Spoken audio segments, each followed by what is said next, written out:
Coach Lasker, What's up, Smith? giving yet another lesson after hours here. Today working with a very familiar face for you though. A lot of history right there in that lesson. Yes, there's a lot of history in that lesson. We both had the same coach for more than 20 years, and he recently asked me to give him some lessons, and it was an honor, and I feel privileged to be able to give him a lesson. Yeah, I mean, you guys close friends, both coming up through Kansas City with Coach Nazlimov, being on the same teams together. Then you guys, after competing on the international scene for a while, went different ways. You pursued coaching, Jeremy pursued medicine. How's it feel? Is it nostalgic to now be giving him a lesson kind of as a student, I guess, in this capacity? It definitely feels nostalgic.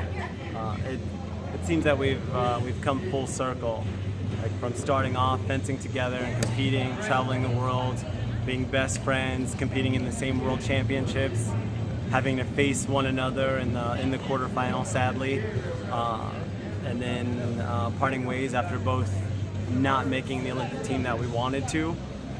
He went off and became Dr. Jeremy, and I didn't plan on being a coach, but it kind of landed on me. I went to a competition as kind of a substitute coach for Vladimir, and our kid did really well, and I immediately went back to college and changed my major. So I feel like it was the right choice for me, especially now. So yeah, for us to go our separate ways, and then for both of us to find our way back to fencing, and actually it's a big deal that he's going to the Olympic Games this season.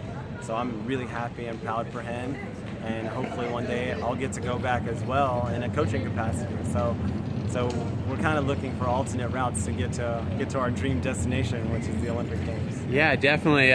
Like you said, kind of getting there, ultimately achieving that goal, but through like other means. Yeah. You as a coach, Dr. Summers as the team doctor. How about as far as like, it was the 2000 games, correct, that you both were pursuing? Yes. Now 16 years later, what do you think like Jeremy's facing as far as like challenges to kind of return to competition? Obviously his approach, mentality, the level of seriousness is probably a lot different, but overall, like, kind of getting back, what's changed, and that you've seen gradually as a coach, but for him significantly might be different? Well, ultimately it's the timing of the machine and the way that different actions are being called by referees. It's developed into something very different than it was when he and I were competitors. So mentally, the game is still the same, right? There's still the same psychology. It's the same, it's the same pattern of thinking to get to the outcome that you want. But, it's kind of resetting the timing of everything and understanding, what works now and what the referee's going to call now versus what it was called, back in the day, and having so many more one light touches because the timing is so fast on the machine. So people are going really, really quickly, and they're just trying to hit first. There's a lot more remises now, whereas a remise was laughable. It was laughable in early 2000s, late 90s. There's no way that you could get a remise, and especially have it be one light. So parry or post was like, it was golden. You could take a half an hour. Parry, think about it, have a cup of coffee, hit. It's going to be two lights. It's going to be called parry or post. Now, if you take more than half a second, it's going to be one light against you with someone remising. So it's really just resetting his timing, because all of his strategy and all of the things that we used to communicate back then, all of those are still valid today. The difference is that the timing is a little bit different. So I'm just kind of updating his clock more than anything else. How much of the timing, distance, those things are you seeing in Jeremy's fencing here? Granted, like the rust factor is also present.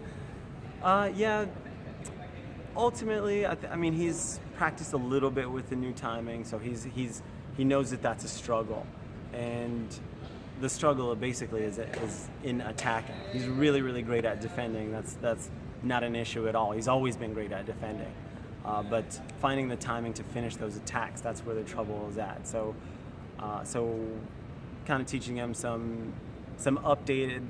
They're really the same versions of what we used back in the day, only they just needed to be kind of updated a little bit and refreshed, because 15, 16 years without picking up a saber, it's a long time. It's a really long time.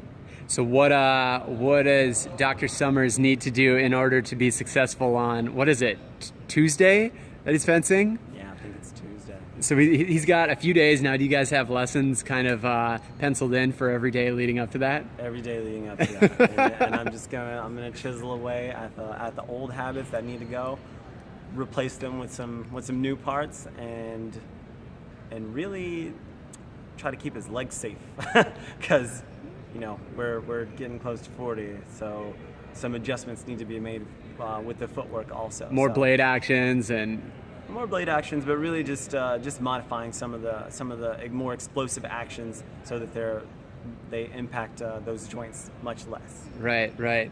All right, exciting things to come. Oh yeah. Thanks, Coach.